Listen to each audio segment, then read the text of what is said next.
The meeting will please come to order. Good evening, everyone. Today is Thursday, May the 16th. I am Trippy Congo, President of Wilmington City Council, and on behalf of my colleagues, I would like to thank everyone who has joined us in council chambers and also virtually. At this time, we will have our opening prayer by Maribel Sejo. Heavenly Father, we have assembled to handle the affairs of our city. As we do so, we ask for your guidance and understanding. We pray that our city reaches a place of peace and safety. Keep us out of harm's way and bless those who are in authority. Let respect be key in all our endeavors. Amen. Amen. Amen. Now we will recite the Pledge of Allegiance.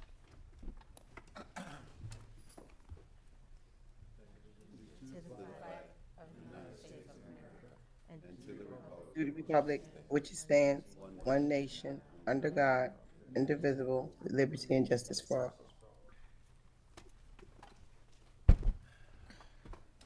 all. Clerk, please call the roll. Councilman White, Present. Councilwoman Darby, Present. Councilwoman Oliver, No. Councilwoman Harley, Present. Councilwoman Fields, Present. Councilwoman McCoy, Here. Councilman Johnson, Here. Councilman Field, Present. Councilwoman Cabrera, Councilman Mills, Present. Councilman Spadola, Present. Councilwoman Bracy, Councilwoman Oliver, Present. President Congo. Here. 11 present and 2 absent. Thank you. At this time, we'll have the reading of the minutes of our previous meeting.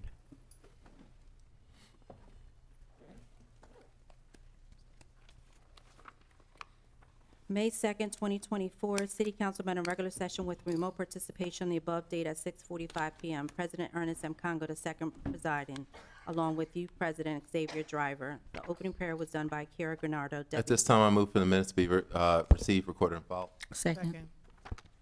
It's been properly moved and second that the minutes be accepted as written. On the question? All in favor signify by saying aye. Aye. Aye. Any opposed? Motion carried. This time we will have our committee reports. May 13, 2024, President, members of Council, City of Wilmington, ladies and gentlemen, we, your Finance and Economic Development Committee, met by anchor location and remote participation. To whom was referred ordinance number 24013 entitled, an ordinance establishing a rate of taxation on real property and a taxable property of public utilities for the fiscal year beginning on July 1, 2024, ending on June 30th, 2025. Have given this ordinance careful study and recommend council vote on it accordingly. Respectfully submitted, those members present: Councilman Johnson, Councilwoman Harley, Councilwoman Bracy, Councilman Field, Councilwoman Oliver, Councilman Spadola, President Congo. At this time, I move the committee report be received, recorded, and filed. Second. It's been properly moved and second the report be received, recorded, and filed. On the question? All in favor signify by saying aye. Aye. Any opposed? Motion carried. I'd like to recognize Councilmember Spadola. So noted. This time we'll have our city treasurer's report. Oh, no, there's several committee reports. Oh, okay, I apologize. Sorry. Sorry. May 13, 2024, we, your Finance and Economic Development Committee, met by anchor location and remote participation to whom was referred ordinance number 24014 entitled, an ordinance to adopt a capital program for the 6 fiscal years 2025 through 2030 inclusive. Have given this ordinance careful study and recommend council vote on it accordingly. Respectfully submitted, those members present: Councilman Johnson, Councilwoman Harley, Councilwoman Bracy, Councilman Field, Councilwoman Oliver, Councilman Spadola, President Congo. At this time, I move the committee report be received, recorded, and filed. Second. It's been properly moved and second the committee report be received, recorded, and filed. On the question? All in favor signify by saying aye. Aye. Any opposed? Motion carried. May 13, 2024, we, your Finance and Economic Development Committee, met by anchor location remote participation to whom was referred ordinance number 24015 entitled, an ordinance to adopt a capital budget for the fiscal year 2025. I've given this ordinance careful study and recommend council vote on it accordingly. Respectfully submitted, those members present: Councilman Johnson, Councilwoman Harley, Councilwoman Bracy, Councilman Field, Councilwoman Oliver, Councilman Spadola, President Congo. At this time, move the committee report be received, recorded, and filed. Second. It's been properly moved and second, the committee report be received, recorded, and filed. On the question, all in favor signify by saying aye. Aye. Any opposed? Motion carried. I'd like to recognize council members Maria Cabrera and Bracy. So noted. May 13, 2024, we, your Finance and Economic Development Committee, met by anchor location remote participation. It was referred substitute number 1 to ordinance number 24016 entitled, an ordinance adopting the annual operating budget for the fiscal year beginning on July 1, 2024, ending on June 30th, 2025. Have given this substitute ordinance careful study and recommend council vote on it accordingly. Respectfully submitted, those members present, Councilman Johnson, Councilwoman Harley, Councilwoman Bracy, Councilman Field, Councilwoman Oliver, Councilman Spadola, and President Congo. At this time, I move the committee report be received, recorded, and filed. Second. It's been properly moved and second, the committee report be received, recorded, and filed. On the question, all in favor signify by saying aye. Aye. Any opposed? Motion carried. May 13, 2024, we, your Finance and Economic Development Committee, met by anchor location remote participation towards refer substitute number 1 to ordinance number 24017 entitled, an ordinance to amend chapter 45 of the city code regarding sewer system rate charges, water rates and charges, and stormwater rates and charges for fiscal year 2025. I have given this substitute ordinance careful study and recommend council vote on it accordingly. Respectfully submitted, those members present, Councilman Johnson, Councilwoman Harley, Councilwoman Bracy, Councilman Field, Councilwoman Oliver, Councilman Spadola, President Congo. At this time, I move the committee report be received, recorded, and filed. Second. It's been properly moved and second, the committee report be received, recorded, and filed. On the question, all in favor signify by saying aye. Aye. Any opposed? Motion carried. May 13, 2024, we, your Finance and Economic Development Committee, met by anchor location remote participation, to whom was referred ordinance number 24024 entitled, an ordinance to authorize and approve a contract between the City of Wilmington and the Division of Public Health, Department of Health and Social Services, State of Delaware, to enforce Delaware dog control and dangerous dog statutes. I've given this ordinance careful study and recommend council vote on it accordingly. Respectfully submitted, those members present, Councilman Johnson, Councilwoman Harley, Councilwoman Bracy, Councilman Field, Councilwoman Oliver, Councilman Spadola, and President Congo. At this time, I move the committee report be received, recorded, and filed. Second. It's been properly moved and second, the committee report be received, recorded, and filed. On the question, all in favor signify by saying aye. Aye. Any opposed? Motion carried. May 13, 2024, we, your Finance and Economic Development Committee, met by anchor location remote participation towards referred ordinance number 24026 entitled, an ordinance to adopt a new methodology for the calculating city council salaries and to establish salaries of city council members for the 109th council session to be effective as of January 7, 2025. I've given this ordinance careful study and recommend council vote on it accordingly. Respectfully submitted, those members present, Councilman Johnson, Councilman Harley, Councilwoman Bracy, Councilman Field, Councilwoman Oliver, Councilman Spadola, and President Congo. This time, I move the committee report be received, recorded, and filed. Second. It's been properly moved and second, the committee report be received, recorded, and filed. On the question, all in favor signify by saying aye. Aye. Any opposed? Motion carried. This time we'll have our city treasurer's report. May 16, 2024, total investment, $507,643,843.64. Total cash on hand, $14,842,437.10.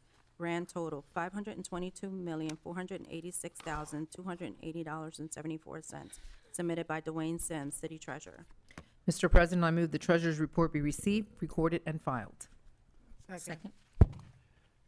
It's been properly moved and second that the treasurer's report be received, recorded, and filed. On the question, all in favor signify by saying aye. Aye. Any opposed? Motion carried.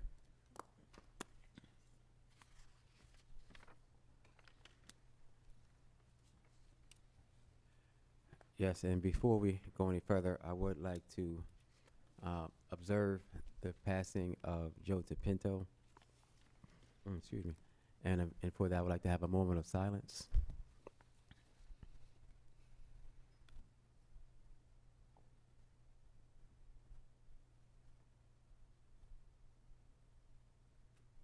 Thank you.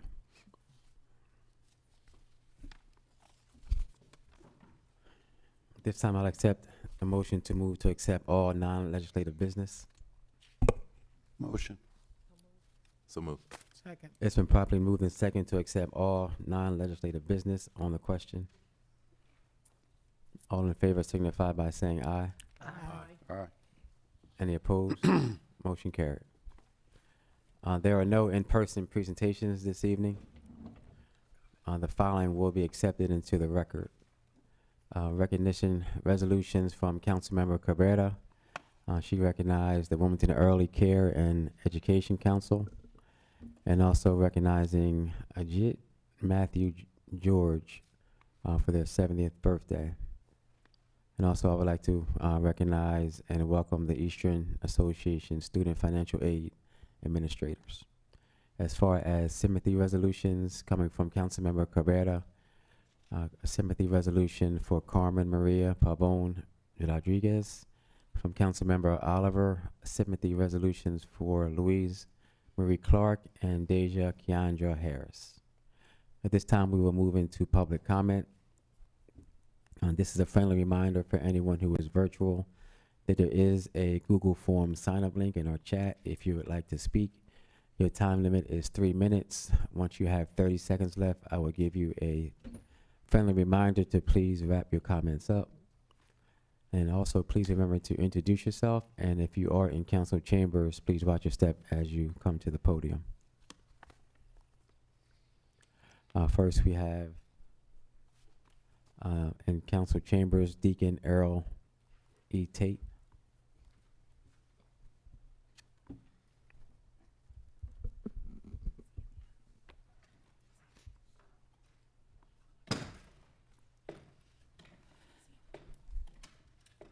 Thank you for joining us, Deacon.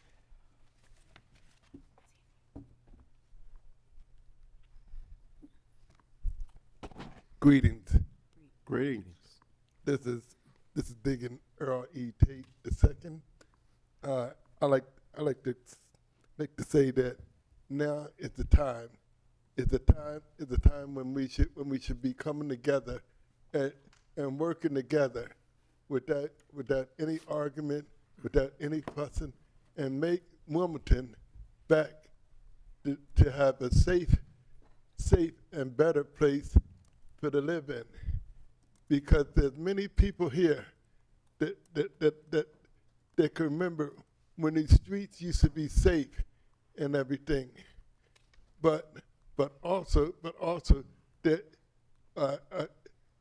it's time for to quit dragging your feet behind and get all of the streets fixed up. Not only the streets, but even the sidewalks in the parks. Get them all smoothed out so that the people could walk up and down without have to worry about tripping or stumbling over each other and everything. And also it is time. It is time to bring back the foot patrol, not only in the city, but north, east, south, and west, where we had the people not afraid to sit out on the step or to sit out on the porch because of this or that happening. People wasn't afraid to do nothing back then. They felt more safer and everything. But it's time now to get into action, and also it's time for the adults to take back the responsibility of disciplining their kids, because if they don't learn respect at home, how do you expect for them to respect others out on the street? We got to learn how to do things and do it the right way, because if we don't, they're gonna end up in jail or 6 feet under, because when we taught them, hey, we didn't teach them how to reach out and pull up a gun and shoot somebody. We taught them how to talk it over, even sell it with your fist. But afterwards, hey, we came back together again as one. So it's time. Yeah, 30 seconds. it's time now to get into action. Because if you don't, somebody else will. And have a nice Memorial Day. Thank you. Next, we have Taz Coffey. Thank you for joining us, and please watch your step as you come to the podium.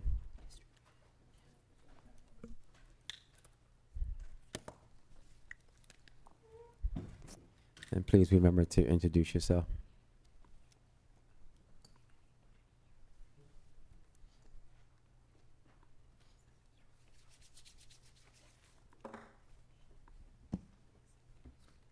Good afternoon, distinguished members of the council. Good afternoon, distinguished members of the council. Thank you for hearing me today. Let me first say that my name is Mrs. Cuffey, C-U-F-F-Y. Let me first say that I am a disabled grandmother of 12. And let me tell you about myself and about this water bill that you have coming up. 2018, you changed the water bill from quarterly to monthly, and which is really a hardship for honest people. As of 2024, Social Security went up 3.2%, and which was the largest amount since the New Deal Act was enacted. 51% of your constituents are females, yet they only make 84 cents compared to every dollar that males do. And again, that's only because we have more educated, college-minded women today than what we have ever done. However, minorities are 76%, and Hispanics are 67, so they only make 67 cents per every dollar. We know that Delaware's water is horrible. We rank 10th in the country, yet this is a democratic state. However, we have 131 violations according to the EPA. 97% of Delaware's waterways were deemed to be polluted. What's worse, 100% of the state's 775 miles of freshwater zones were found to be impaired. So let's talk about your current water utility assistant program. You have to be 3 months behind. If we are struggling at 1 month, what makes you think we want to be 3 months behind? And also, if you do not meet the requirements, you don't get the program. So that means you have to be at or below 200% of the poverty level. That's a lot of people, okay?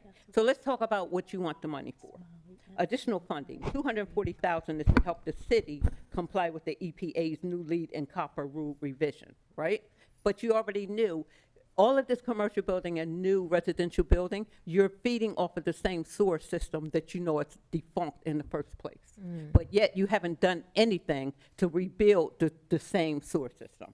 So that's fine, okay? So, okay, let's talk about this.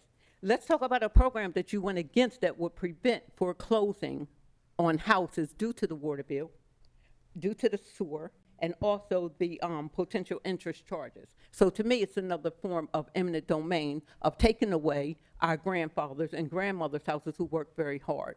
So again, that decreases generational wealth. So again, we're behind. There are less minority homeowners than there were in 1960s today. Yeah, but 30 I do seconds. say thank you for allowing me to come and talk today. So I say hell no to the water increase. Thank you, because I can't afford it. And I'm not going to lose my house.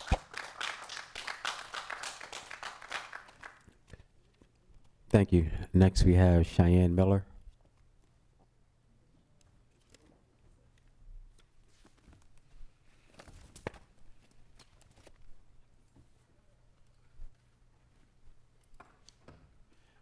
Thank you for joining us, and please remember to introduce yourself. I'm Cheyenne Miller. I am in the 7th District, and I'm a volunteer with Homes Campaign, and we've been working on water for about 3 years or so now, and we're really just in a space where we'd like to see City Council enact these protections.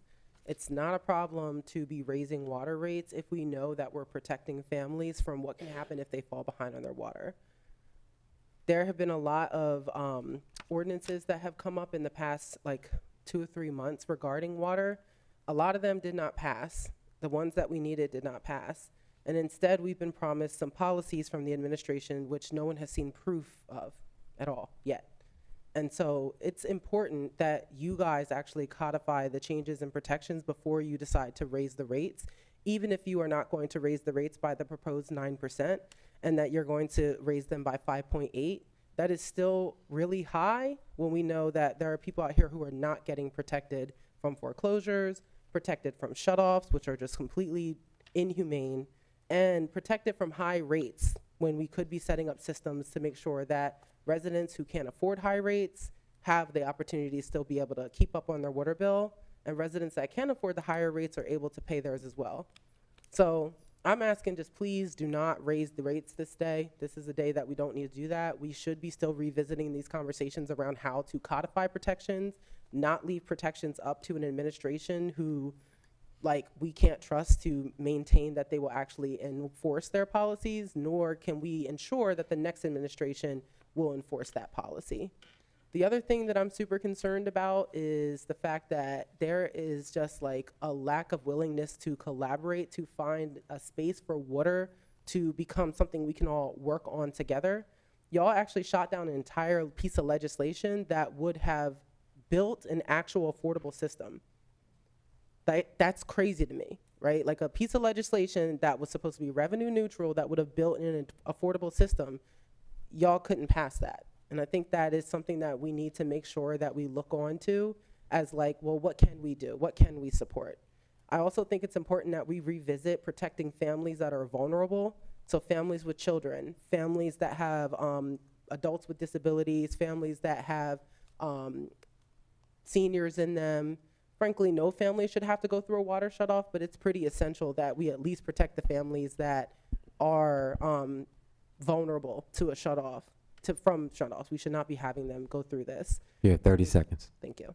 And I hope that you guys will consider, again, do not raise the rates. 2023, I believe, Black and Veatch came through and told us what the projections were for what rates and revenues they should be pulling in. And 5.8 or something around 5.8 was proposed by Black and Veatch last year. So this looks like to the community, you just pulled a bait and switch, right? You said 9%. You came out with 9% as the mayor, and then you let people fight, fuss, and argue because you knew that you were going to put it back down at what was already recommended. So That's I your know time. y'all think we're dumb, but we're not. Please don't raise the rates by 5.8% today. Thank you.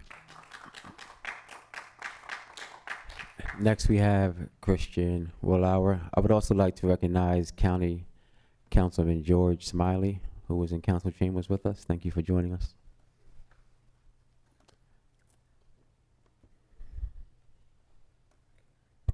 Hello, Council. Thanks so much for the chance to speak, Council President and members of Council. My name's Christian Willauer. I'm a resident of the 5th District. I'm also here, I volunteer with the Homes Campaign and also was part of the Fines and Fees, committee that was set up by Council. And we took a hard look at the fines and the fees structure in the city and the recommendations of that report, which I know have been distributed to Council, and I hope everybody gets to accept that into the Council record, said that we have to be really careful about funding the budget and moving the cost of providing city services to people with the least ability to pay. So that's why it's really important to look at fines and fees. I don't think this budget goes far enough in changing the city's reliance on revenue from fines and fees, including like parking tickets, red light tickets. Those things should be about public safety, not about generating revenue. So there are aspects of the budget that, we would hope Council would take a harder look at the role of fines and fees and make adjustments. But tonight, I really wanted to talk about the water bill. And I know on Monday, we talked at the Finance Committee meeting about how it seems like the charges to the water sewer fund for city services through indirect costs and also through the finance department are going up faster than those costs paid for by the general fund. So with that, I know that some city council members have asked the city for a response. They gave some information. I don't think they gave all the information that city council needs to know to be confident that the city is not spending the water sewer fund on city expenses that are really not related to delivering water sewer services. And that's really important because the water sewer bill the bills are going up. We're asking people to pay more for water. We're also saying if you don't pay the water bill, you might face a water shutoff or a foreclosure. we need to know that all those costs are related to actually delivering water sewer services. And if not, council, if that's not true, council should make sure that the city readjusts the budget to take out of the water bill any costs that are not related to delivering water sewer services. And I don't think you yet, I hope you would continue to ask for more information about that before you vote for the 5.8% increase, because it means a lot to residents to pay that 5.8%. And I would just urge you to be confident that none of that cost is going to fund anything but things that are related to the water and the sewer. You have 30 So, seconds. That's all I have to say tonight. Thanks a lot. Thank you. WITN, do we have anyone virtually who signed up for public comment? All right. Thank you. Ma'am, you like to come up to make public comment? Yes, please come forward. Please introduce yourself. Thank you for joining us. And please remember not to address any council members directly, but only address your comments to me. Good evening, Mr. President and everybody in the city and the city council. As you know me, my name is Lourdes Rivera. We've been here since it's been mentioned for the last 2 or 3 months. Like I said, I'm a resident for 34 years, and my water bill, like everyone else, this is affecting everyone, including yourself. But what I wanted to say is including the water bill. Just because I'm in 204 doesn't mean my neighbor pay the same water, even though we're in the same street. They pay $25 than me. And that doesn't mean maybe they spend more than me, but not necessarily. There are 2 elderly people, and we have conflict with the water bill, but that's not the question tonight. The question tonight is, like it's been said, just please consider us as my husband is he's 83 years old. I'm disabled. My son has 3 children. He lives in the neighborhood, but he lives in District 6. They already had the pleasure to meet Miss McCoy, and they're so far happy with her, with the conversation they had. I want my son to be involved. I told him to even come here tonight, but he wasn't able to make it. But what I want to accomplish is the 5.8. Can you please reconsider it? Can you please think about us when it comes to low income and senior people with being senior, people with disability, people with children? And I'm just saying, this is a year that a lot of you are going to be running. Some of you will not have an opponent. But these bills, believe it or not, people will see it as things that indirectly they say, but they don't consider me as the water bill, and why should I vote for them, even though this might not make sense to you. But to me it does, because I have spoken to not only the city council, my own city council, but the city councils at large. And believe it or not, I feel happy with some and very unhappy with some. And not necessarily I had to name names, but they know who they are. And I would like that this water bill can be considered when it comes to us as a residents, long-time residents, and people with low income, no low income necessarily, because this affects you as well. And I just not happy with the 5.8. I wish they would reconsider it, but there are somebody that say, if they have their mind made up to the 5.8, it may go up anyway, regardless what we say, because they say they don't pay us no mind. You have 30 seconds. And sometimes I think that we come here over and over, and even though you hear and you listen to us, sometimes it's like, are you listening to us for real? Are you paying us any mind?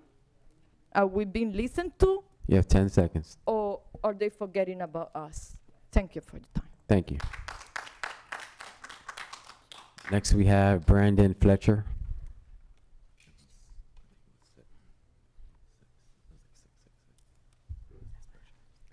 Thank you for joining us, and please remember to introduce yourself. Hello, my name is Brandon Fletcher. I live in District 5. I'm here today to talk about the ordinance that would raise the water rate to 5.8%. I don't think that it is necessary. for the city council to approve it. I think before approving a 5.8% water rate increase, that the council needs to make sure that the city isn't using the water sewer fund for city expenses that aren't water related. You can't at one hand say, you know, oh, we have to raise the water rates in order to have clean water, but then you're using the fund to fund a different, you know, it just doesn't make sense. And so, in addition to the direct costs, you know, seeing next year that the city is planning to use over $9 million of the water sewer fund to pay for indirect costs, which are city, you know, expenses of other city departments, you know, and it looks like it's going to subsidize downtown mostly, you know, and the streets on Market Street and the riverfront. And so I think, you know, before doing this, you know, we need to better understand the issues. We need to look at, you know, why these indirect costs that the city are charging to the water sewer fund are increasing so much more than the cost of city services. And just encourage you guys not to do it. You know, it is an election year, and also people right now are struggling coming out of COVID. You know, water rates are going up, other utilities are up, rent is up, everything is up. And so by doing this, increasing water rates, you're only gonna make it harder for people who are seniors, who are minorities, to stay in their homes. And so it is a gentrification issue as well. You know, other cities around the country have seen, through policies like raising people's water rates, lose their homes. And so if you want to keep the fabric of Wilmington the way that it's been, if you want to keep your seats, or if you want to be replaced by people who won't represent our community anymore, then you should think about keeping people in their homes. Thank you. Thank you. And WITN, has anyone signed up virtually for public comment? All right, thank you. Have we covered everyone in council chambers that would like to speak? All right, thank you, everyone. At this time, we are going to move to legislative business. Councilmember White. Thank you, Mr. President. Mr. President, I have an ordinance to present and call for the third and final reading. Ordinance 24-024, Agenda 0422, an ordinance to authorize and approve a contract between the City of Wilmington and the Division of Public Health, Department of Health and Social Services, State of Delaware, to enforce Delaware dog control and dangerous dog statute. Mr. President, I move, excuse me, that be known as the enacting clause of the ordinance, and call for a yea and no vote. Second. It's been properly moved and second, that be known as the enacting clause of the ordinance, and called for a yea or nay vote on the question. Councilmember White. Did you want to speak to the ordinance, Councilmember? No. No. Any other Councilmember Cabrera? Yes, I had requested to be added as a sponsor. I think this is good that we have this contract. At one point, we were at a loss as to who was doing what when it comes to animal control. And as a victim of such an attack of a dangerous animal, I definitely wanted to be added as a sponsor, please. Thank you. So noted. Any other council members? And seeing no hands raised, Council President, I would like to be noted as a co-sponsor as well, please. okay, thank you, Councilmember Fields. We have you. And seeing no hands raised, Councilmember White, back to you before we call for. Thank you, vote. Mr. President. This is my first ordinance. I appreciate co-signing. The members have co-sponsored. And I just want everybody to know this is my attempt to have a positive effect on city government. Oh, groan. No further comments, Mr. President. All right, thank you. Clerk, please call the roll. Councilman White, Yes, roof. Councilwoman Darby, Yes. Councilwoman Oliver, Yes. Councilwoman Harley, Yes. Councilwoman Fields, Yes. Councilwoman McCoy, Yes. Councilman Johnson, Yes. Councilman Field, Yes. Councilwoman Cabrera, Yes. Councilman Mills, Yes. Councilman Spadola, Yes. Councilwoman Bracy, Yes. President Congo. Yes, 13 yeas. declared adopted. Councilmember Johnson. Mr. President, I have an ordinance and call for the first and second reading.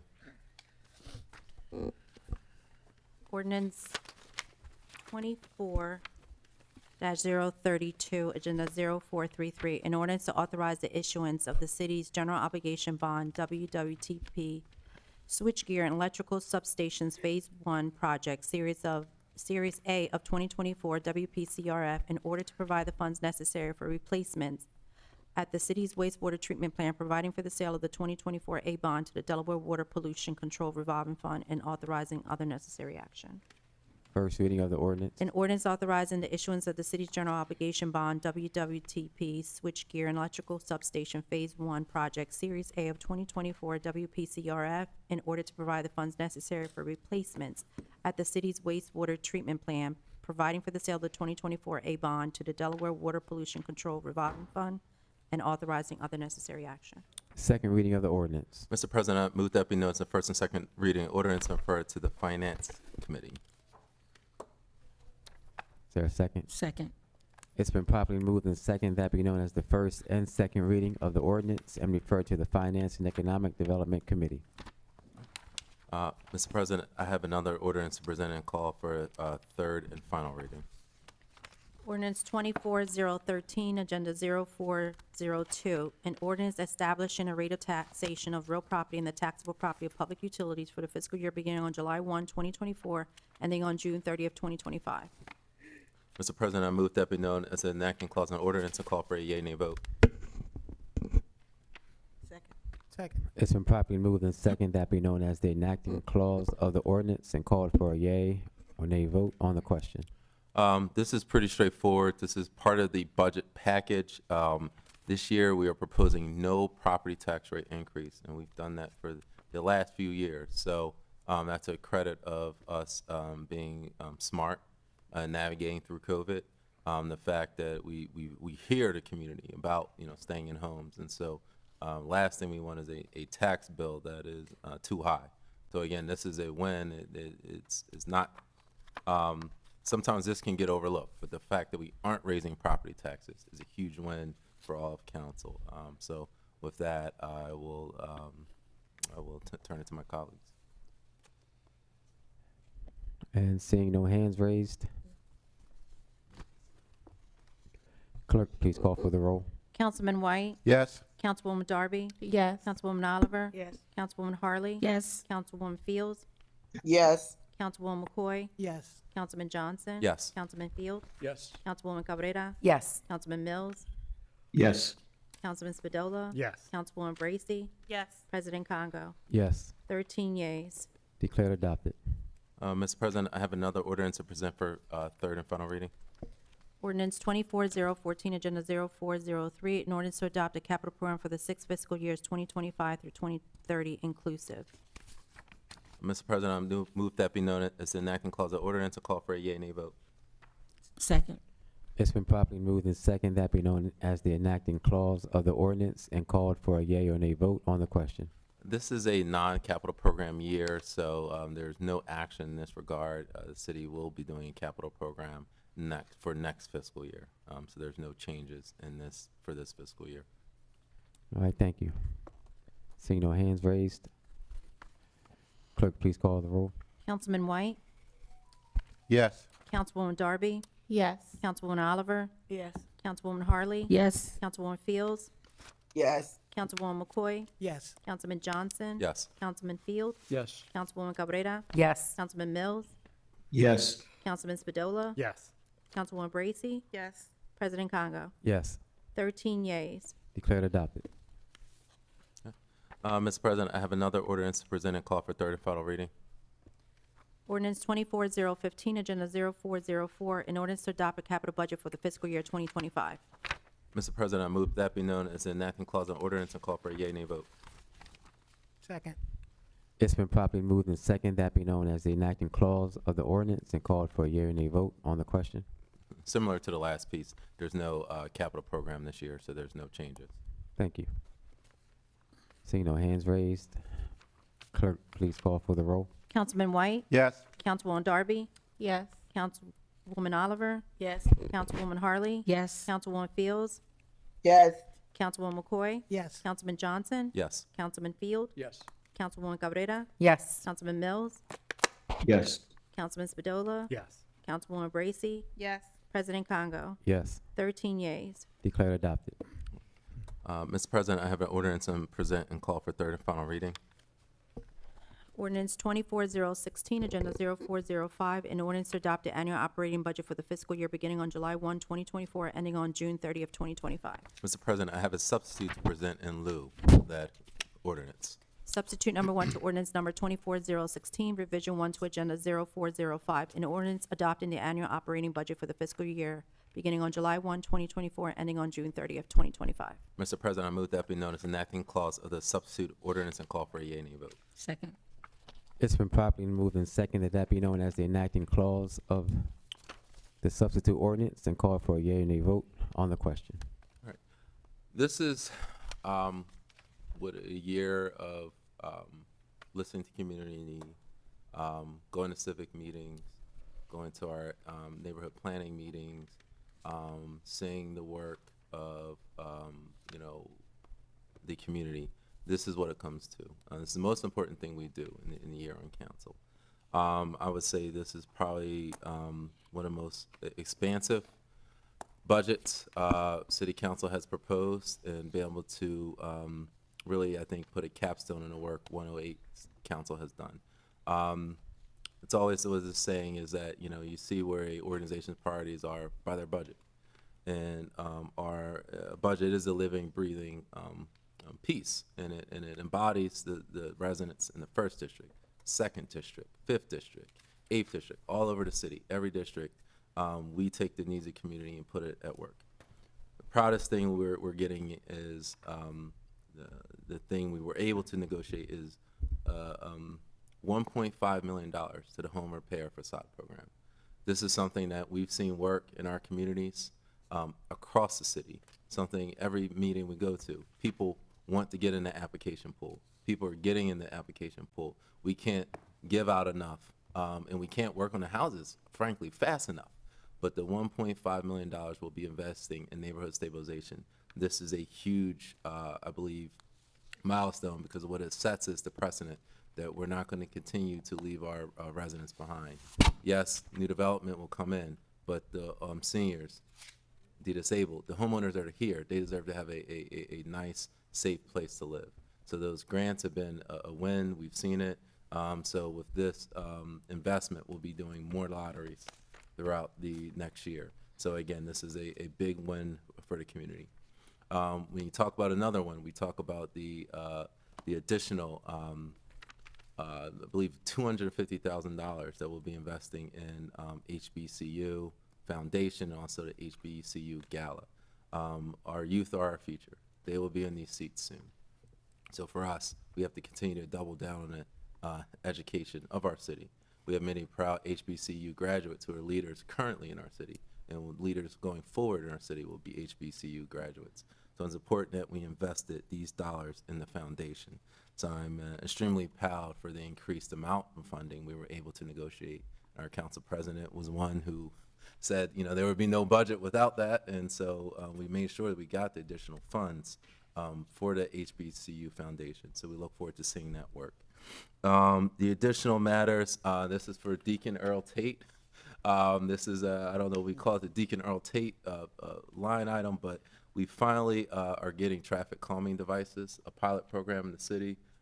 Hats off to you, Mr. Tate. You've come here year after year, meeting after meeting, have beat into our heads that we need to make our streets safer. So again, we do listen, and we take notes. And so thanks to our Public Works Chairwoman, Oliver, we're going to be implementing a pilot program to address some of our most dangerous roadways in the city. And they're not going to be speed bumps, so just to make that clear, it's going to be other, I guess, devices, other types of equipment we can set up that's not speed bumps. So again, I thank you, Deacon Earl Tate and others who have talked about the safety of our streets. So that's, again, a landmark, first time ever in the city. And if we go to kind of the other, again, investments we've made, there were a lot of changes with police and fire. We are not going to be doing an EMS program. Council made it adamant that with the change of administration and change of city leadership, we thought creating a new EMS program may need to happen. but it's something that's very costly, very expensive, and we need to do it in a thoughtful way. And so this needs to, I think, bridge over to next year. We'll continue with St. Francis, and we'll move forward. Now, if we talk about our heroes, Wilmington Police Department, we just had the CompStat, the public safety meeting yesterday, CompStat report, that again, until there's no murders, until there's no shootings, there's a lot of work to do. But for now, we're doubling down and making sure we invest in attracting the best and brightest. So there was a new FOP contract included in this to make sure we give retention bonuses to our officers so that the best that are here, that are doing their job, that are interacting in community, the community engagement unit, the blue shirts we've been seeing at our civic meetings, we have to make sure they stay. So we're including retention bonuses in that, the new FOP contract. So again, make sure we keep and attract the best and brightest. It's hard enough, attracting the best officers here, but we're doing it, and they're going to be city residents. So we appreciate working with the administration on this new contract. And if we look at, again, just other investments throughout the city, throughout our neighborhoods, the stabilization, there's additional $1 million into the land bank. And again, across the board, this is really a capstone on the work 108 has done. Because again, for us, being servant leaders, it's important to listen. So everyone might not think we do, but we listen. Every single meeting we're at throughout the city, we listen. And Vice Chair Harley, I am immensely grateful for her leadership in terms of negotiating and other leaders on council. So with that, I really hope this is one budget, honestly, with our general fund budget. This is not addressing water, but our general fund budget, there should be 13 yeses. If there's a no on there, I don't know why. And again, I know it's not perfect. No budget is perfect, but this is about as close to perfect as you can get. We've really learned how to do this. So again, I appreciate the work of my colleagues, and I will hope everyone is a yes.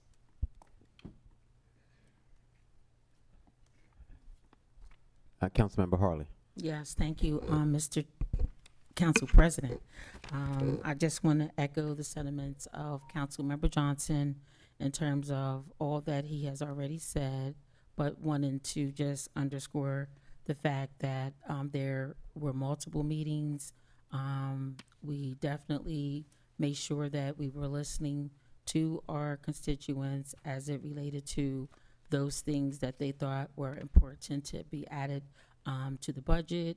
We, as a council, one of our strategic plans that we initiated in the beginning of this term was that neighborhood stabilization was going to be a key focus for this council, in addition to our youth, in terms of intervention and prevention and all those things that we already agreed that we wanted to work on during this particular council. So in addition to looking at our strategic plan, in addition to listening to our constituents, we really worked through this, considering we have a number of businesses.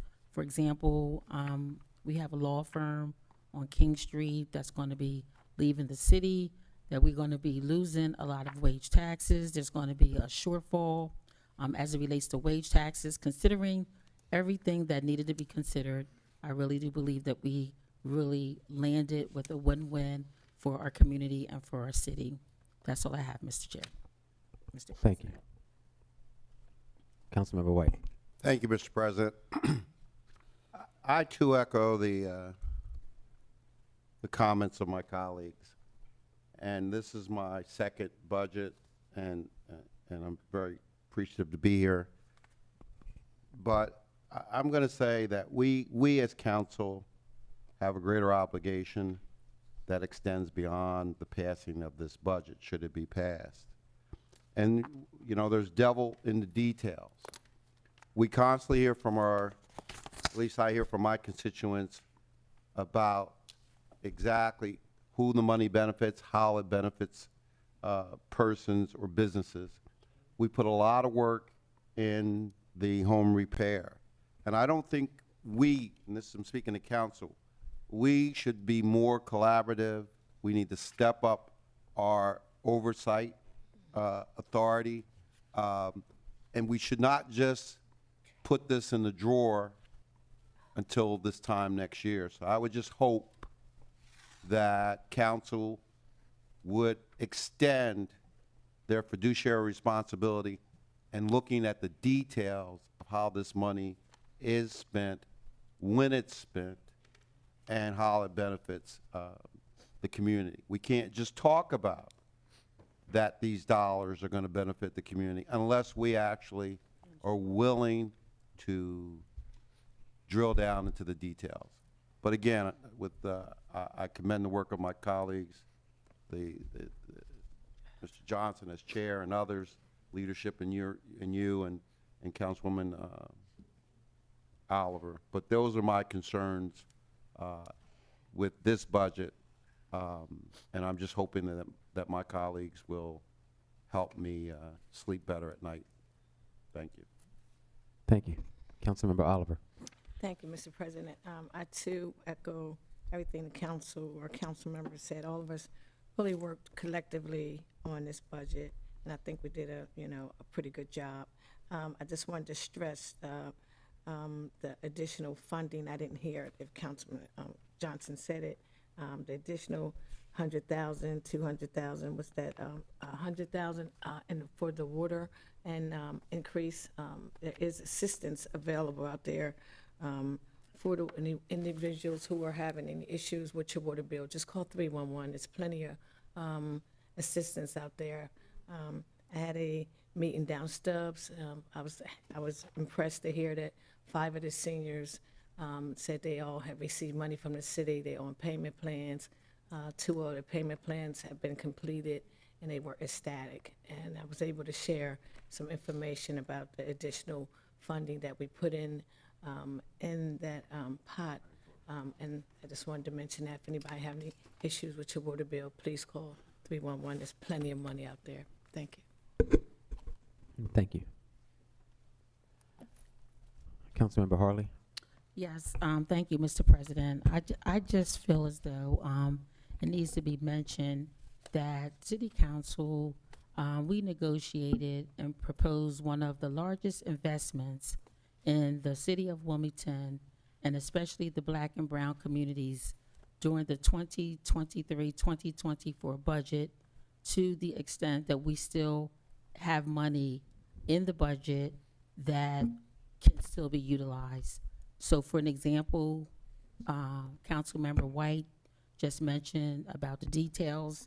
And for those that don't know, we put $2 million in the budget for neighborhood stabilization, $350 for non-profit organizations that are in our community, or brown and black, or whomever requests support and assistance around community help, $350,000. We put the $300,000 for those that wanted to be home buyers and homeowners rather. The $300,000 for that. The $250,000 for small minority businesses. We looked at all of the Black and brown businesses that could use assistance that have reached out to us. The Black Restaurant Week, and then lastly, the water bill utility assistance that we learned on Monday. There's still over $200,000 still in the fund from last budget, and we're also including an extra $100,000, as Councilmember Oliver just mentioned. So I just wanted to make sure that it is on record for those that do not think that we are listening. Yes, we are listening, and it shows by how we are making our investments, which we did last year that I just shared, and it's also funding that's still available that we really, really would love for our constituents to take advantage of those funds, especially around the water, first-time home buyers, and also as it relates to our small minority businesses. So the investments are being made in our communities. Thank you, Mr. President. Thank you.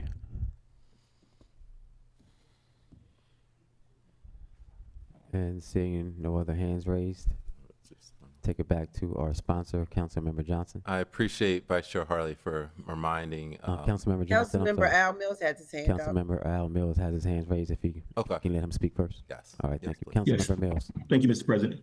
Yeah, appreciating my colleagues and everything that's being said. Definitely, Councilman Johnson, reference to our children being the future, and Councilwoman Harley mentioning the wage tax. And that, first, before I start, let me just say you guys did an amazing job getting this budget together, working together as a unit, as a collective, to making sure that we got to this point where it can even be ready to be passed. So I thank you all for that hard work.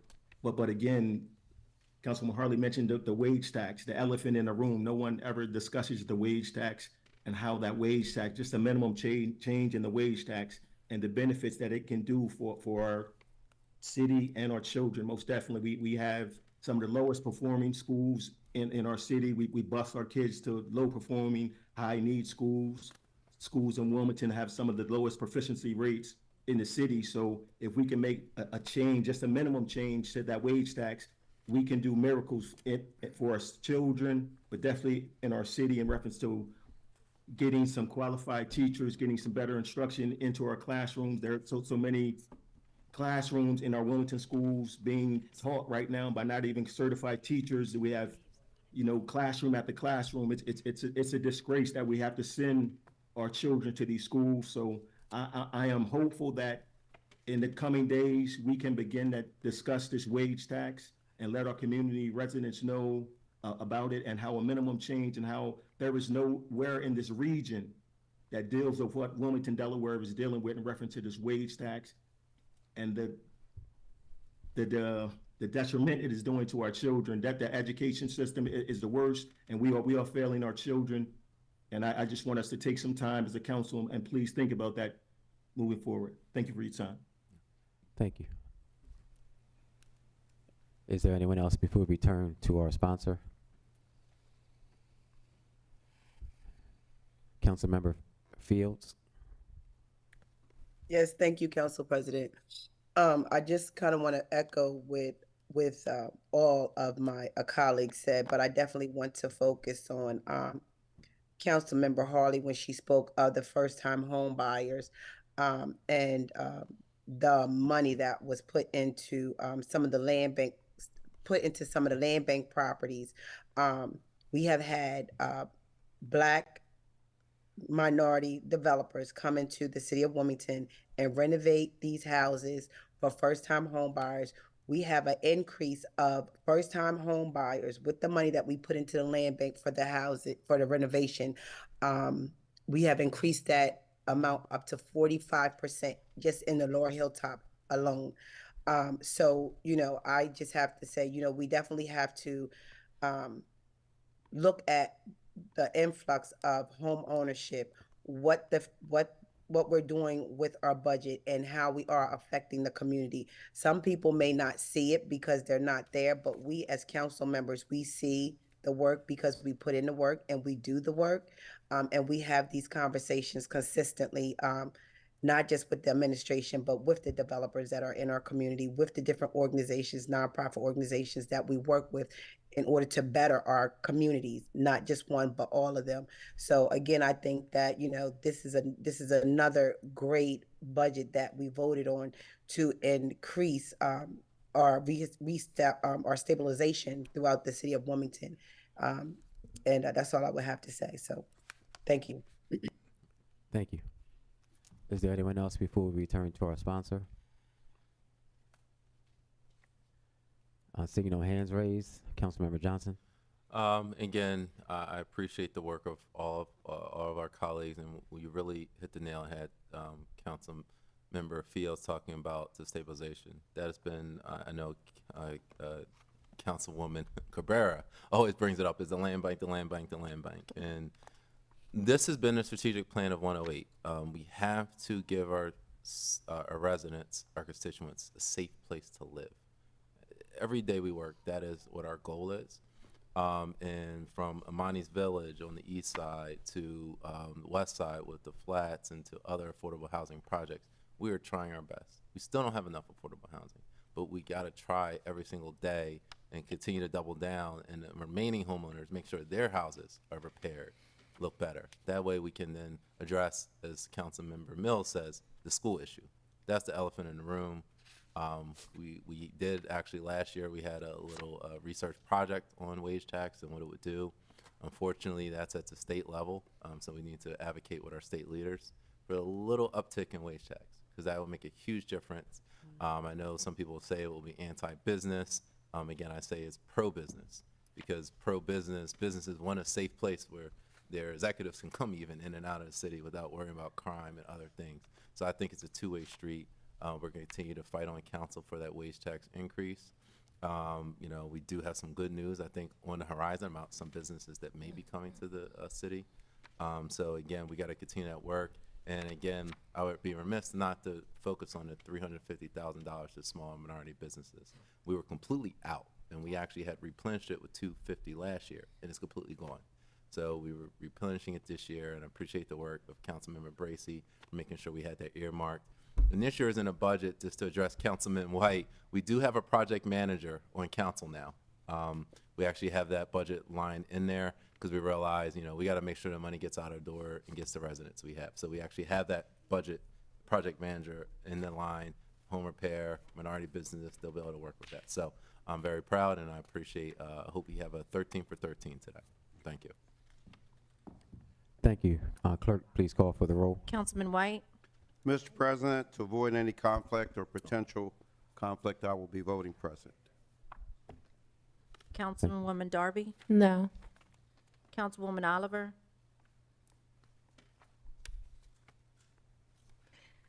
I just said that.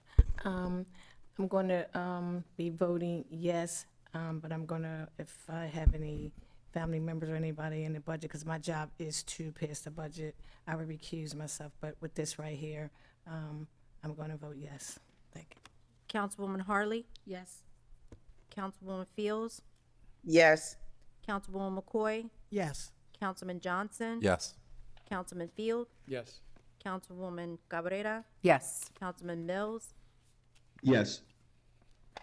Councilman Spadola, Yes. Councilwoman Bracy, Yes. President Congo. No.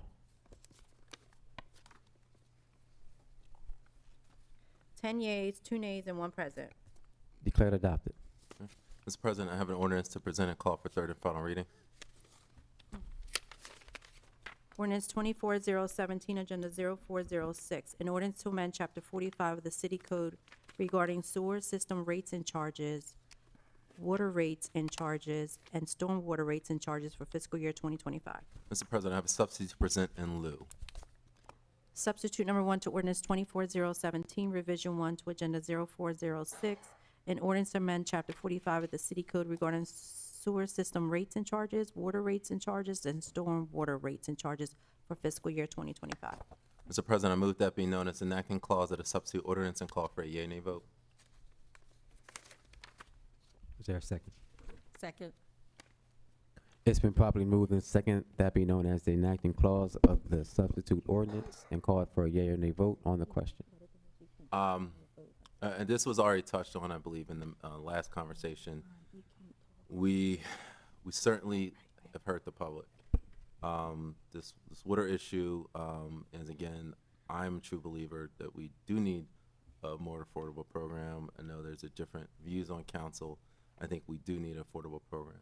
But until then, unfortunately, just like electric, cable, everything, the price is rising. So based on the 5.8%, it is approximately monthly increase of $3.86 a month. To some, that might not seem a lot, but I know to others it may, and we certainly recognize that. So, again, we invested more money, so we upped the assistance program by another $100,000. Okay, so as Councilmember Oliver said, dial 311. Okay, and what we're doing is we're also in the works of, we've heard some things in committee. We're also presenting some legislation. We are doing just that to make sure it's codified, the changes we talked about, the changes Councilmember McCoy has been championing. So we're actually working on that double time, okay, to get that. While this is going on, I'm almost certain there's been no sheriff sales or disconnections, and we want to keep it that way. Because again, if someone is not able to dial 311, we want to know why. Are they disabled? Is there a problem? Is it a wills and states issue? I know Councilmember Oliver has attorneys who are able to assist with someone who has a, say a loved one who needs to, who passed on and you need to get it redeeded.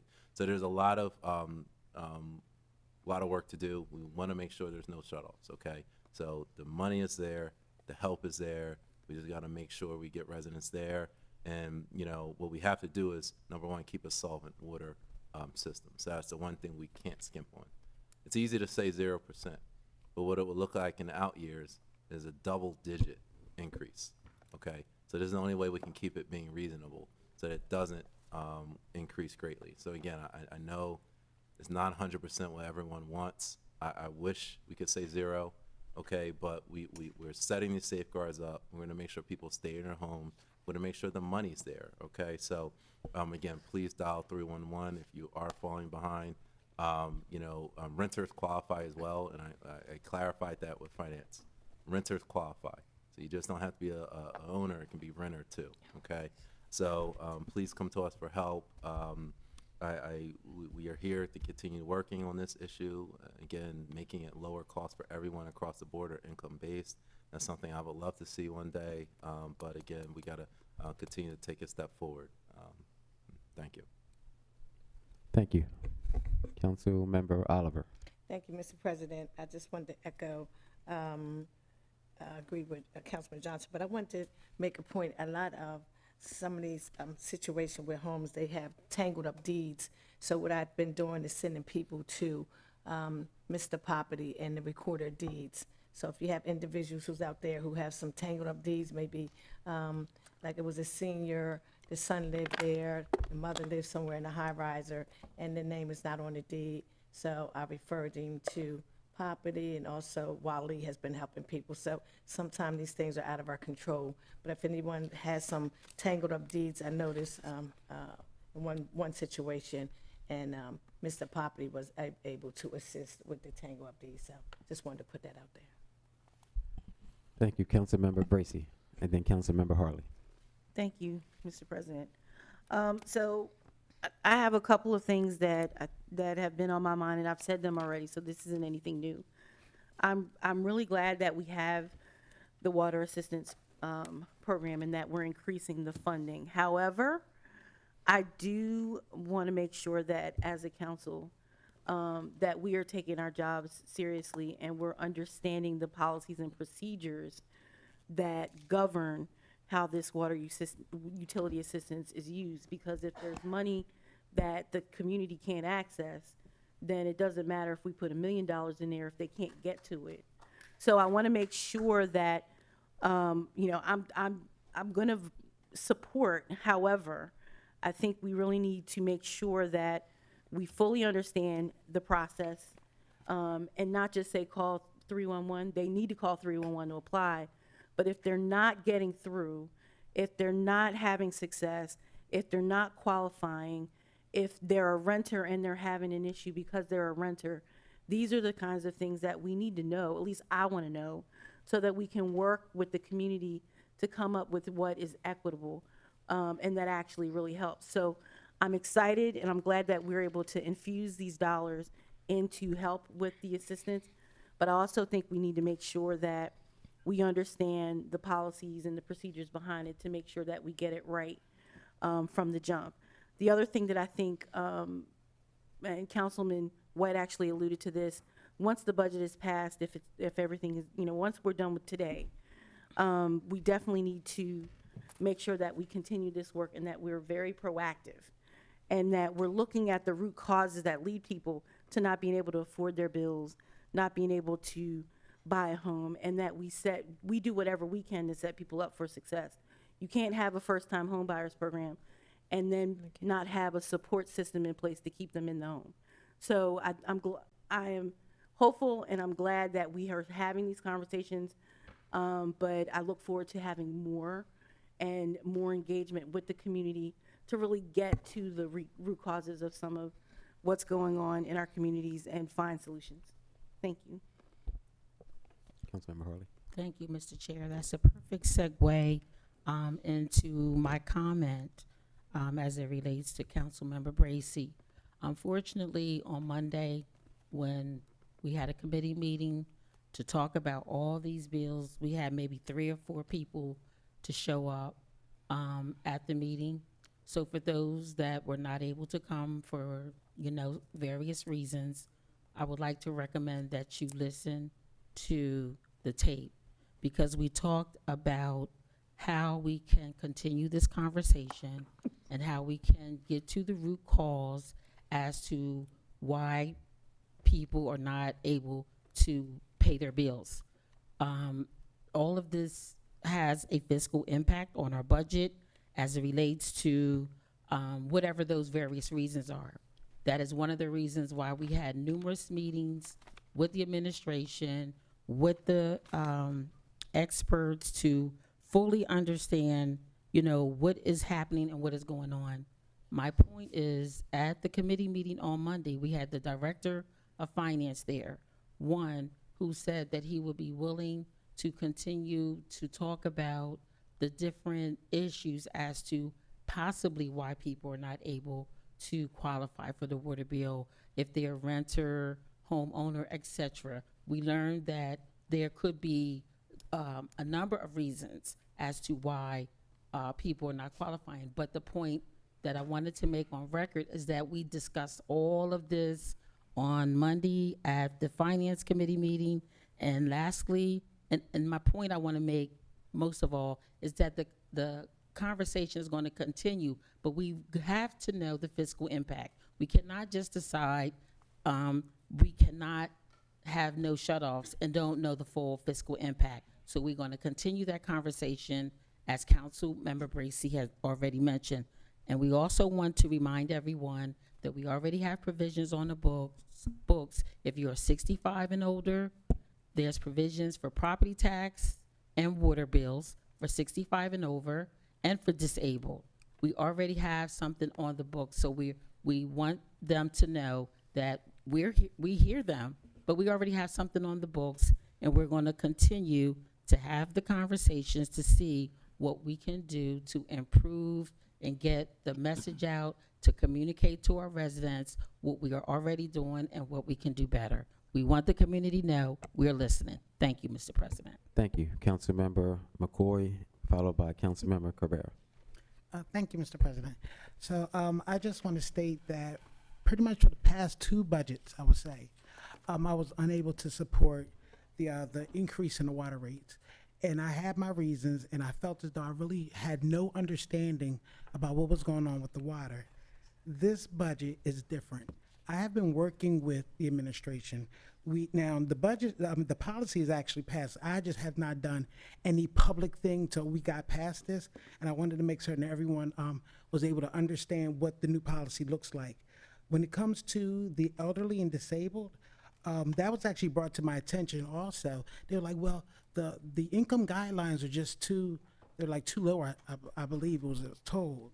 So I actually contacted Brett and was like, I'm like, are we looking at what 2025 looks like? I'm like, I don't think that these have been touched in a couple years. We come to find out these are decades old, I believe. And so we're now trying to bring that up to what it is current, what the income guidelines should look like for this day and age, for fiscal year 2025, to make certain that more people qualify. So as my council colleagues have stated, we are listening. This will be the first time that I actually vote for the water in the past, the third time. 2 times I did not vote for it at all. I have more understanding, and I've done what I could to make certain that people were not losing homes over water. So I will be supporting it this time. Thank you. Councilmember Cabrera, followed by Councilmember Fields. Thank you. And along those lines, what Councilmember McCoy has stated, I would say that if the 200% maybe is too low and there are people who are still struggling, that maybe we look and revisit that number. Maybe we need to make it be 250% of the poverty level, or 300% even. I know that for folks who don't qualify for the Water Assistance Fund, they're able to get on a payment plan. And I understand that there's people who have broken their payment plans and have still been given another opportunity 4 times and given a 5th opportunity to get on a payment plan. And that at this point, the Director of Finance will accept any payment plan if someone is in that situation. No one is being turned away. As Councilman Johnson mentioned, water in Wilmington will be $3.65 per month. When people are out and about, you buy a water bottle, you'll spend more than that on water. That comes out to about 1 cent per gallon. There are things that we have to do as a city, and clean water is a necessity. People say water is a human right. I agree, but clean water is a necessity. And one of the things that we have had to do is, number one, replace these lead pipes so that our children don't have learning disabilities and others because of the danger of lead. Not so that we can bring people into the city and gentrify and move people out. Because I don't think it's fair to say that when, what are we saying? That the people who live in the city should have dirty water, that they should be drinking lead, that we shouldn't be replacing those pipes? We have to be in compliance with the U.S. government requirements that meet those standards. And a new requirement that was just issued in the first week of April, an unfunded requirement, will cost the city of Wilmington $80 million to remove PFAS from our water system. This is across the nation, but there is no money to go with that. We have to come up with the resources for that. As mentioned, the families, now we have a $350 fund, so this is great. It's clear that the water and sewer fund is separate and that the city has to pay to use into that fund when we use water and sewers, the same way that the water sewer fund has to pay the city for the services that it's receiving. Now, today, there was a document, questions that were asked, a document that was distributed to us, giving us the numbers, the exact numbers. But as we hear with public comment constantly, it doesn't matter when we share the facts. They're still refuted. There's always a conspiracy by the administration that the water sewer fund, they don't understand that this was put in place by former administrations. This is something we've been doing for a long time. It's not this administration. This goes back to the days of Baker, Williams, et cetera. So we are going to promote the water utility fund. I would like to see the same organizations help with that, make sure that people have this information in the community. Maybe we need to go further and see that families are pointed in the right directions for budgeting and see what other services they might need, get to the root of the problem so it's not a constant issue. There's a lot of energies exerted in fighting what we have to do and what is our responsibility when those energies could be used to help people and to accept the facts instead of constantly sharing the disinformation that we see on a regular basis. And that's it. I plan to support this. Thank you. Councilmember Fields. Yes, thank you, Council President. Excuse me. I just kind of wanted to put this on record. Council Member Bracy mentioned that, you know, it's good for us to have first-time home buyers in these newly renovated houses or built houses. However, we still have to make sure that they know about their different, how to handle their different finances when it comes to water and, you know, different things like that. So I just want to be very clear that there are two first-time home buyer programs that work with the first-time home buyers. So once they finally get a loan through these two companies or through these two organizations, they work with them all the way up until they sell their house. So there are organizations that are out there that help the first-time home buyers when it comes to issues when it's dealing with water, dealing with foreclosures, dealing with electric, and so on and so forth. So I get that we definitely need to prepare our constituents for what may come. You know, some of us are homeowners, some of us are renters.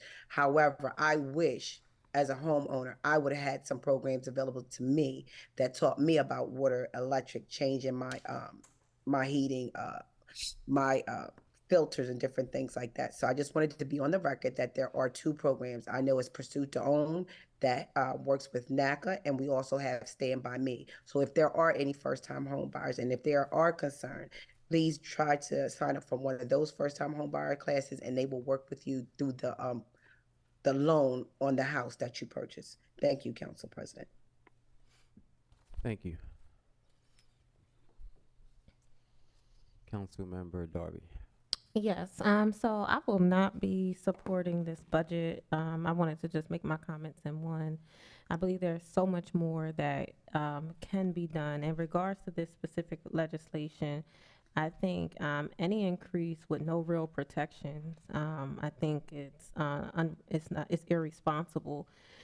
We have not, as a council, looked at or voted for the administration to do the assessment that will then determine the cost amount that some people need, that would then determine what the program would look like.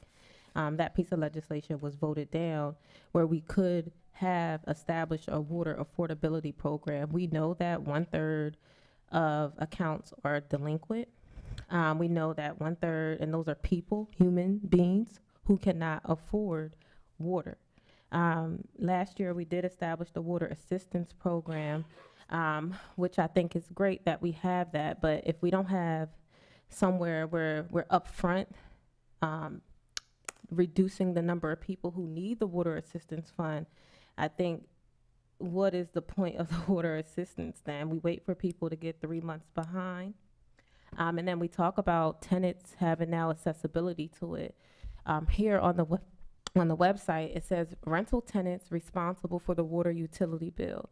So it shows here that the tenant has to be responsible, that the water bill has to be in their name. We know that the majority of tenants in the city of Wilmington, that most landlords do not do that. It's very rare that a tenant has a water bill in their name. So we're putting up pieces of eligibilities that most people just cannot qualify for. So we say, oh, tenants can get it now, but you have to have the bill in your name to qualify. And we know that doesn't happen in our city. That's not a common practice with landlords. So we have the water assistance program, which is great, but there's so many issues and problems with it when we don't have ways to put barriers up so that people don't even need the water assistance, and we wait for them to get 3 months behind before we help them. And then I know recently we had some policy changes via the administration where they wanted to have shutoff notices sent every 30 days, and then they'll do the shutoffs at 6 months. A shutoff at 30 days or a shutoff at 6 months is the same. If I can't pay at 30 days, I can't pay at 60 days, I can't pay it at 90 days, I can't pay it at 180 days. A shutoff is a shutoff, and we have to find ways to protect people who cannot pay, and we can reduce the number of shutoffs by having the assessment with the affordability, which would then give everyone the numbers that they keep asking for. But if we don't do the assessment, then we can't get the number. And then another, and then the unrealistic payment plans.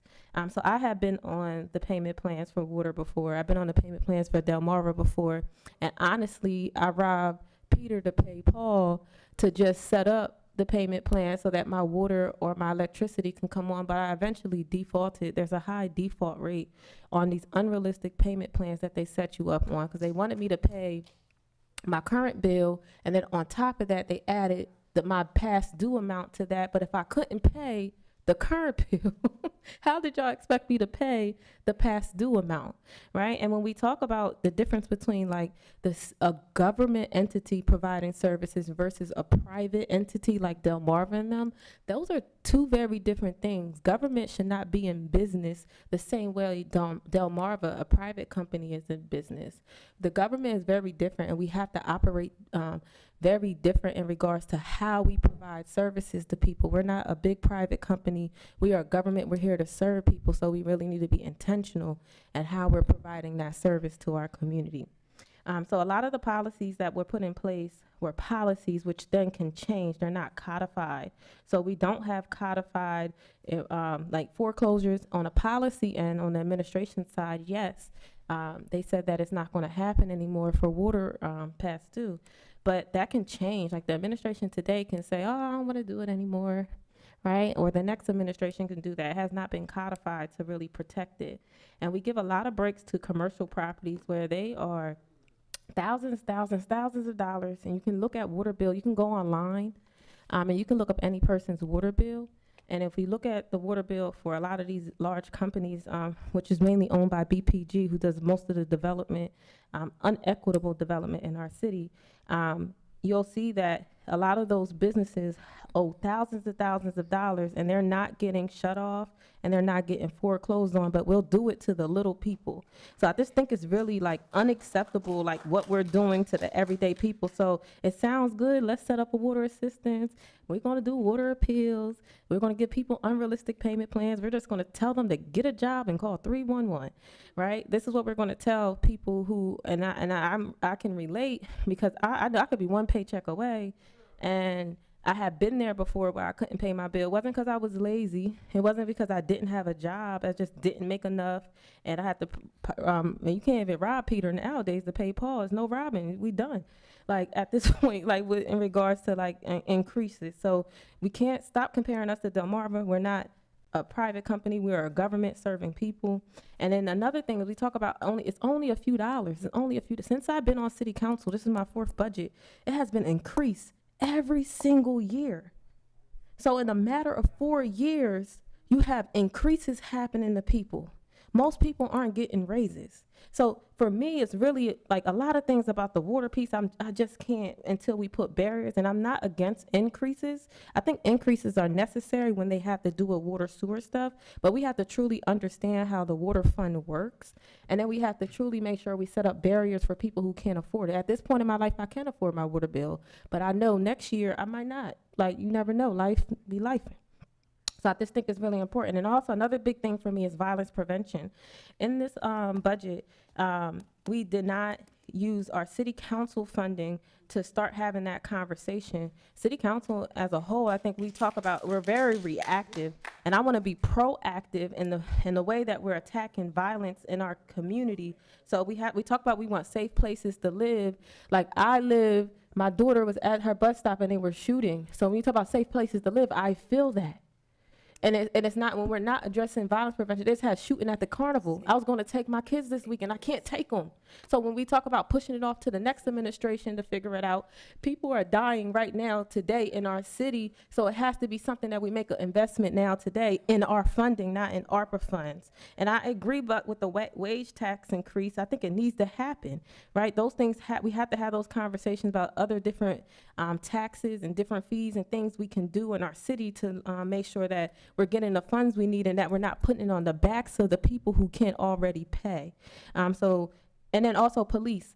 There was no police accountability in here. A few years ago, we asked for the mayor administration to do an external audit on our police department, and it still hasn't been done till today. The money is not in the budget yet. So those are like the big things for me that impacts everyone's day-to-day life. So we can give people a little bit here, a little bit there. We're gonna fix your roof, but then they're shooting outside my house at my daughter's bus stop.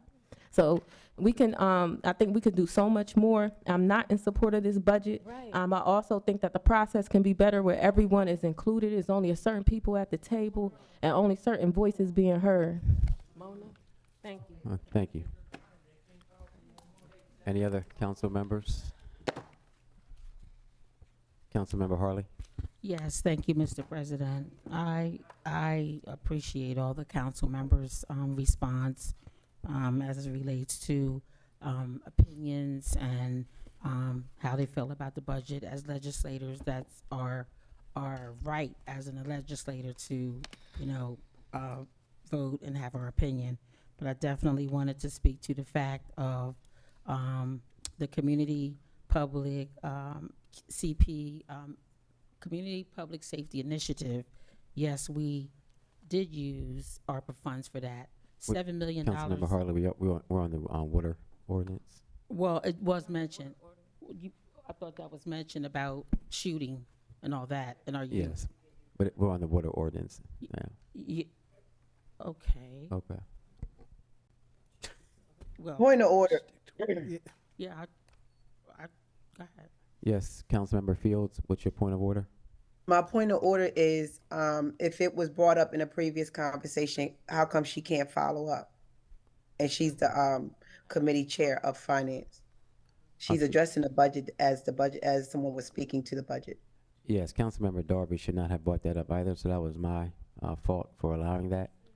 But we are on the water ordinance.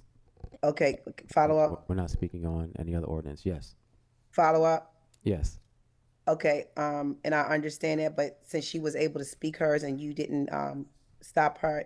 Can Councilmember Harley at least just address that very shortly so that the public is knowledgeable of what council can kind of counteract or respond to the, Yes, she can during petitions thank and you. communications. Council President, point of order. Councilmember Spadola, yes. Just respectfully, I don't think we should be in the business of policing the time of what council members are saying. If somebody wants to play a song from their iPhone during their time, I think that's their prerogative. Let the voters judge them. Especially in this instance, Councilmember Darby was talking about something perhaps unrelated. I support her right to say whatever she wants to. I support Councilmember Harley to respond however she wants. Thank you. All right, thank you. Any other council members? Yes, and speaking to the water ordinance, I'm not going to support it. We had a chance on council to do a couple things. We could have forced the administration's hands to find out a way to just have a conversation about making water more affordable through an outside organization, and we did not do that as a council. That was kind of disappointing.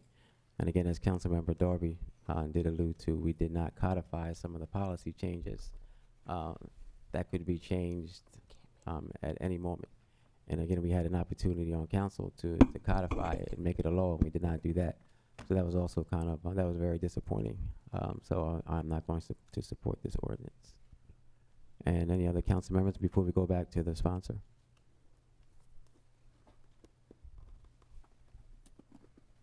Councilmember Johnson. Thank you very much, Council President. Again, I appreciate the sentiments out there that water, and Councilmember Darby and Council President, you have points. We have not gotten water right. This is a work in progress. There's currently legislation right now pending to, again, codify some of the, I think, issues we talked about. Unfortunately, just because of where we are at timing, we have to set rates to continue going forward. So unfortunately, again, the cost of chemicals increases every year. So, there's just not much we can do there. We're kind of stuck. But, again, we can look at the making affordable water program, look at the other issues so we can get help to those in need to make sure we address the underlying root cause issues. I think we've all said it. We just think about different ways. And part of what we can do a better job on council is implementation. Our job is to pass laws, pass budgets, ordinances, but the enforcement end probably could be better, in terms of actually the policy end. And that's actually why we're getting a project manager on council to make sure our projects actually get to where they need to go. Because the executive's job, separation of powers, is the executive branch is to execute the programs. So that's the thing, and people hold council responsible. We do not execute programs. When we pass a budget, we don't run a police department. We don't run a fire department, frankly.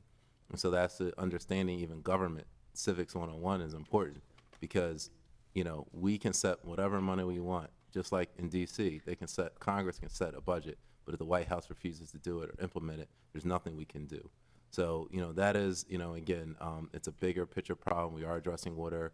I know we have some legislation coming up in June on this issue, and we continue to roll up our sleeves. Councilmember McCoy has put it to a head.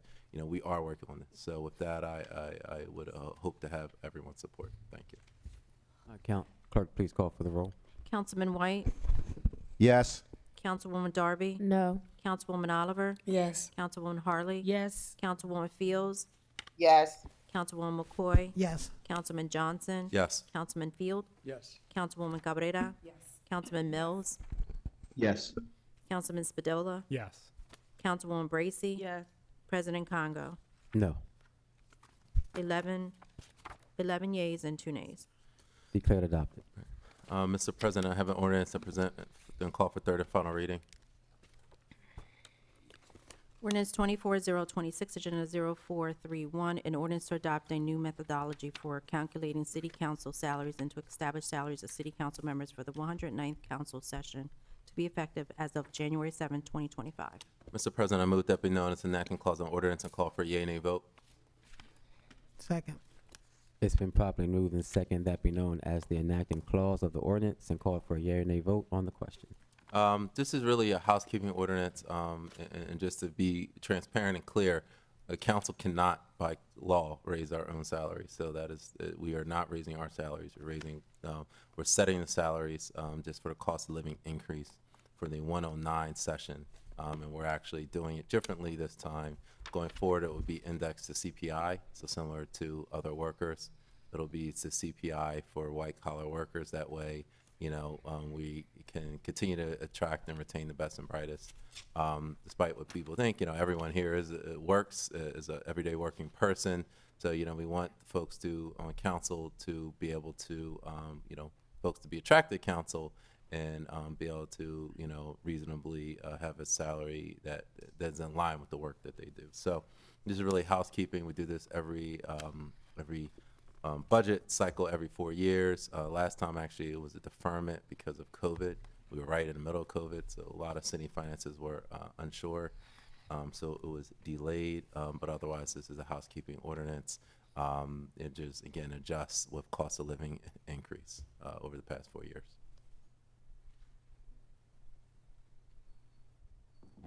And seeing no hands raised. Clerk, please call for the roll. Councilman White? Yes. Councilwoman Darby? Yes. Councilwoman Oliver? Yes. Councilwoman Harley? Yes. Councilwoman Fields? Yes. Councilwoman McCoy? Yes. Councilman Johnson? Yes. Councilman Field? Yes. Councilwoman Cabrera? Yes. Councilman Mills? Yes. Councilman Spadola? Yes. Councilwoman Bracy? Yes. President Congo? No. 12 yeas and 1 nay. Declared adopted. This time we will move to petitions and communications. I'm going to start. I'm going to start this evening. So during our legislative section of our meeting, I guess I just wanted to make it clear to the public and to council members that I'm always going to try to be as fair as I can. I think I've always been extremely fair and lenient with council members and with the public as far as public speaking and council members during that time of when we have debate. But it was brought to my attention that council member was kind of speaking out of turn. So I don't think that it would have been the right thing for me to do to allow another council member to do the same. So when it was brought to my attention, I tried to correct it. And again, I just don't think that would have been fair to let that to continue. Again, hopefully everyone here knows that I think have been extremely fair as far as anyone speaking and when we speak and how we speak. So I just want to get that across to all of you. And we will continue with Councilmember White. Thank you, Mr. President. I have nothing at this time. Thank you, Councilmember Darby. Yes, I just have one thing. So we've been working diligently for our participatory budgeting process for the 2nd District. So we're still accepting more people to be on the committee. We're accepting submissions for our ideas. We have a meeting in June sometime. I don't know the date, but if you go to Wilmington City Council website, you'll be able to see the 2nd District participatory budget page. And on there, you'll be able to get in contact with the needed person to join the steering committee and to either or submit an idea to how we'll spend $20,000 for our district. So that's my only comment for tonight. Thank you, May I be Councilmember. excused? Yes, Councilmember Oliver. Thank you. I just wanted to announce that the Brandywine Shad Fest is this Sunday. I don't know what time it starts. You know what time it starts? I think it's 10 or 11. 12 o'clock. I'm not sure. I think it starts at 12 o'clock, but it's really a nice turnout down Brandywine.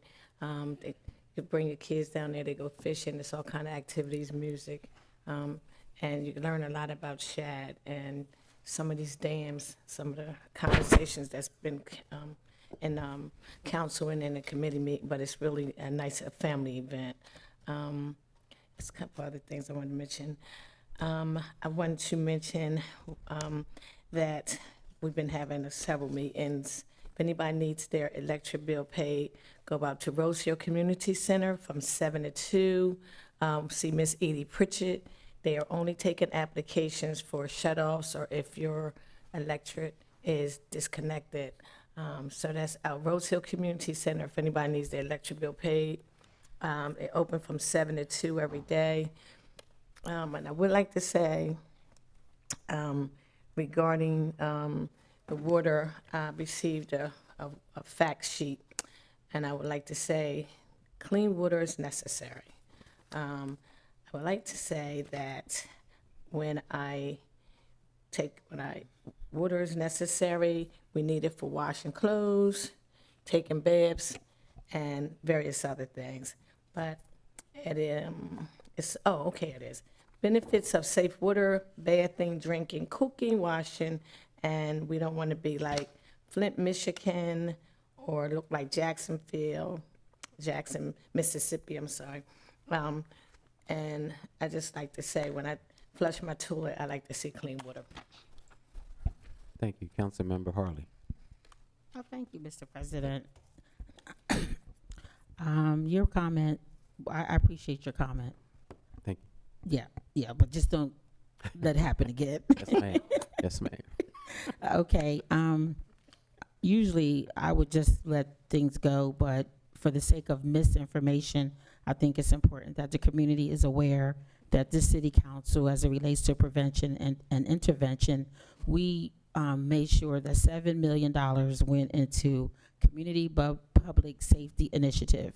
That money is good up until 2026. So right now, with the shooting and all that, we have a program in place, and the monies that are in the coffers up into 2026 can cover all those things that we would have voted, I guess, for an additional $100,000 would not have done absolutely nothing if we have voted on it. We have the monies that we need right now up through 2026, and this is 2024. The shooting that happened had nothing to do with this vote at all. I think it's important that the community know that the city of Wilmington, we have two revenue streams that we operate our budget and pay our bills: wage taxes and property taxes. Those are the two revenue streams that we receive money. And we have to be very diligent, and we have to be very fiduciary, I want to say, as it relates to how we balance this budget. Wage taxes and revenue, wage taxes, and property taxes. And I want to say, we do not decide on the wage tax increase. That is a Dover, that's something that has to happen in Dover. So I wanted to say that on the record, that city council does not determine if we can raise the wage taxes. Also, commercial properties, they can get on a payment plan just like residents. So the commercial properties that have very high bills, they have to go through the same process as residents. I'm just addressing some of the misinformation that was mentioned, because it always appears that we are sitting on the sideline, not doing anything about these things. So it was important to me that the community knows the full story as it relates to those particular points. And I'll just leave it there. I don't want to go on and on. The government is nonprofit. Delmarva is for-profit. A nonprofit has less money to work with. So we really have to pay attention to every penny and every dollar. Thank you, Mr. President. Thank you. Councilmember Fields. Yes, thank you, Council President. I just have a statement that I would like to read. Regarding the recent vote on the budget, we understand there are questions and concerns about how the benefits are distributed, especially when someone or areas voted no, but still receive the advantages of the initiative. When the community as a whole votes on a budget, it is based on the principle of majority rule. This ensures that decisions reflect the collective will of the community. Even if certain areas or individuals vote no, the project's approval by the majority means it will be implemented citywide, benefiting everyone. This inclusive approach ensures that all parts of our community can enjoy improvements and developments regardless of individuals' voting preferences. The goal is to enhance the quality of life, infrastructure, and services for all residents, creating a more cohesive and thriving community. We believe in the power of collective decision-making and are committed to transparency and inclusivity in all of our projects. Thank you for your continued participation and support.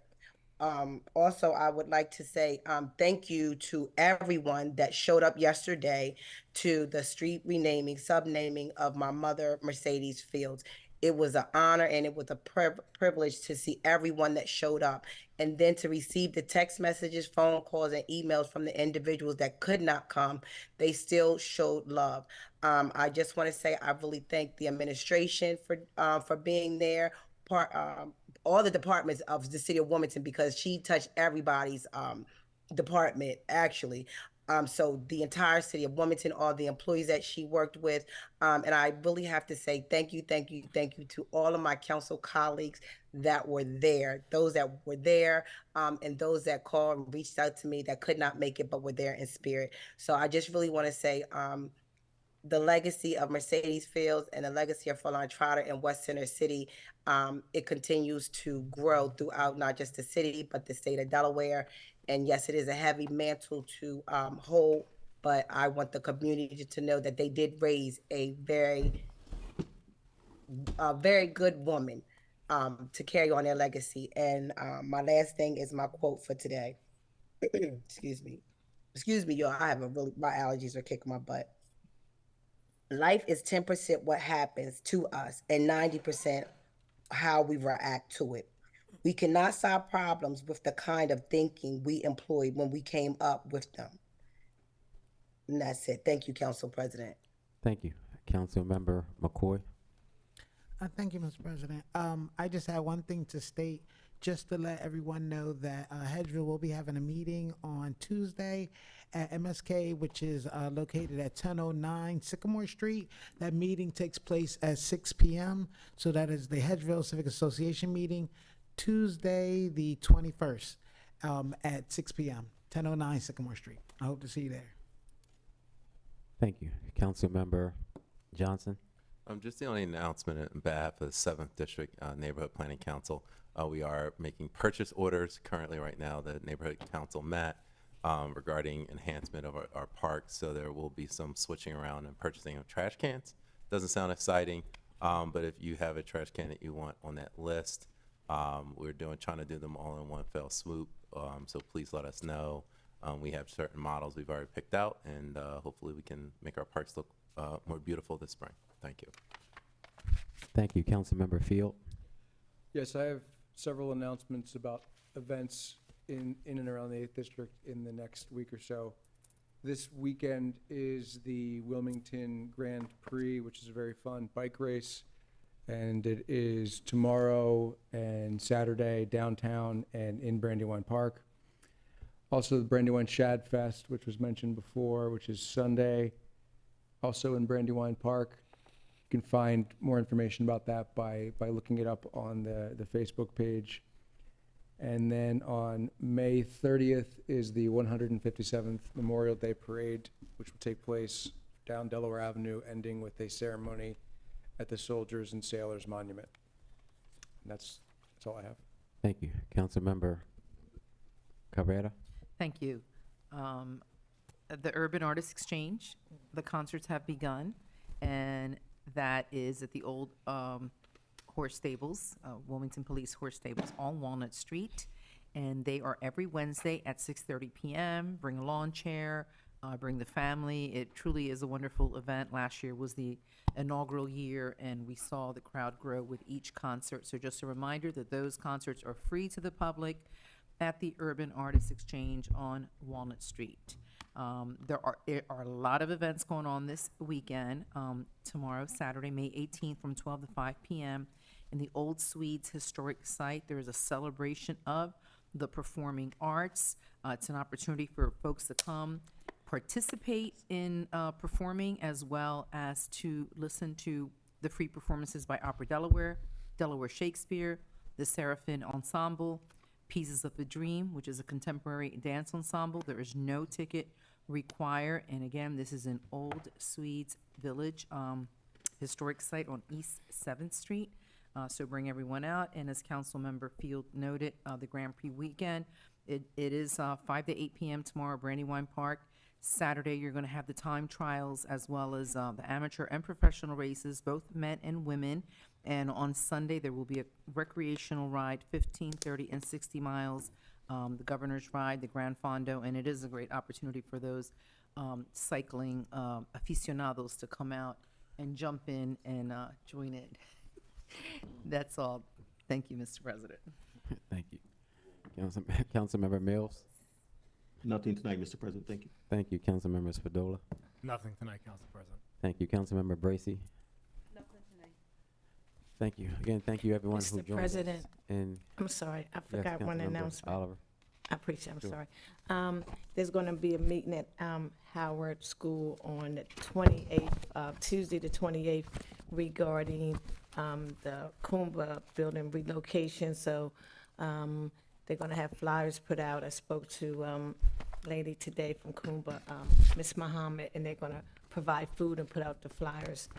So State Representative Bowden should be there, and the residents from the east side who wasn't able to make it up to the Kumba School to hear of the new facility coming, and just hit me, I forgot to mention it. Thank you. Again, we want to thank everyone who joined us for this evening's meeting. Those who were in chambers and those of you who are watching virtually or on channel 22. If any of us can ever be of any assistance, please call us at 302-576-2140. Again, our number is 302-576-2140. I will accept the motion to adjourn. So moved. Second. All in favor, signify by saying aye. Aye. Aye. Any opposed? Motion carried. Thank you, everyone.